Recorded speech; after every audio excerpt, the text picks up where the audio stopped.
Hi, everyone, and welcome. It's In the Trenches. Dave Spadaro, Eagles Insider, along with the Hall of Famer Brian Westbrook, and we're looking at the Eagles' defense as it performed Sunday against a potent Minnesota Vikings offense.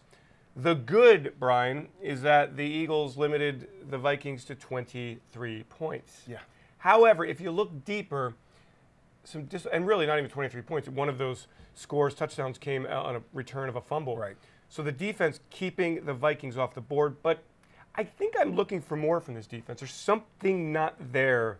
The takeaways? What you're looking for is a team last year that was a plus 11 as far as takeover percentage, and they got after opposing offenses. They knew how to get the ball away. They attacked the quarterback. On the back end, you have a defense that's aggressive, that's nasty, that got interceptions. This year, we're not getting that same type of production from our defensive line. We're not getting that same type of production from our cornerbacks and safety, and we have to find a way to get that because offensively, we need that type of support. We have to do a better job as a unit. Defensive coordinator, D-line, as well as secondary to help this offense as well. The one statistic from Sunday that really bothered me, Kirk Cousins, 30 completions in 37 attempts. Yeah. That's an 81% completion percentage. That means there's too many easy pitches and catches. Well, that means you're not getting pressure on the quarterback enough, and that means that your cornerbacks aren't challenging receivers enough. Now, we knew coming into the game, Jalen, Diggs, great route runners, and speed. And so we had to find a way to disrupt that. We didn't do a very good job of that yesterday. Brian, your thoughts? Jalen Mills battling, made some plays, also was beaten right after that Jay Ajayi fumble. The Vikings went right after number 31. Cousins to Thielen, double move down the right side, and Jalen Mills gave chase, stumbled at the end, gave up the big 68-yarder, kind of turned the game around. Yeah, Jalen Mills, he has a blind spot. The blind spot is the double move. He loves to bite on the first move. That's because he's aggressive. That's because he wants to make a play. He wants to help this defense. Unfortunately, the opposing team, the offense, the wide receivers understand that. And so they're trying to take advantage of it. And there have been so many games where offenses have been so successful at double moving Jalen Mills. Here's the thing that you have to complete a double move. First of all, you have to have protection. That means our defensive line is not getting home the way that they should. Second of all, you have to have a receiver running a good route. The last couple of weeks, Corey Davis ran a good route. Adam Thielen ran a good route against Jalen Mills. And then thirdly, we need some help. We have to find safeties that can come over and help Jalen Mills just a little bit. We don't have any of those. Despite all this criticism, we have to keep in mind points allowed. Yeah. And the Eagles allowed 16 points. That's good enough to win in the NFL. It should be good enough to win. It really wasn't on the defense. No. I mean, there were instances certainly late in the game you want them to get off the field. Vikings backed up at their 11-yard line, drive down the length of the field, 52-yard. But for the most part, the defense, I would say, is keeping the Eagles in games, but not winning games. Well, the defense is bending just a little bit, and so they're allowing the team to move the ball and possess it. That's the one thing they didn't allow last year. They didn't allow a team to possess the ball for 33 minutes of the game. They were getting off the field. They held the Vikings yesterday to 25% in the red zone, which is great.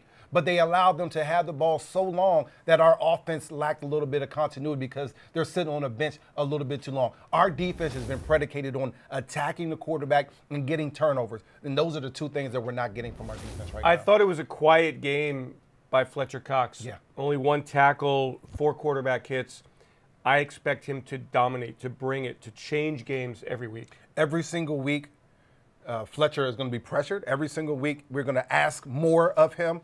But he's also, offenses know that Fletcher Cox is the leader of this defense. They're going to double team him. That means the other guys. That means Brandon Graham, who had a sack yesterday, he needs more pressure. Chris Long, we need production from him. The guys inside, we need Michael Bennett. We need production from him as well. And so it's not just Fletcher Cox. Fletcher's going to play a big part in this, but the guys around him, when they're single block, they have to get home. Everybody has to play a part in this thing. And with that, if those guys on the outside get more pressure, then Fletcher Cox gets singled up. That's when he gets the sacks. We need production from everybody across that front line, not just Fletcher. You mentioned Michael Bennett. Let's talk about an extremely controversial play in the game on Sunday. Michael Bennett gets to Kirk Cousins. First contact is right around the rear end, slides down the leg, tackles at the ankle.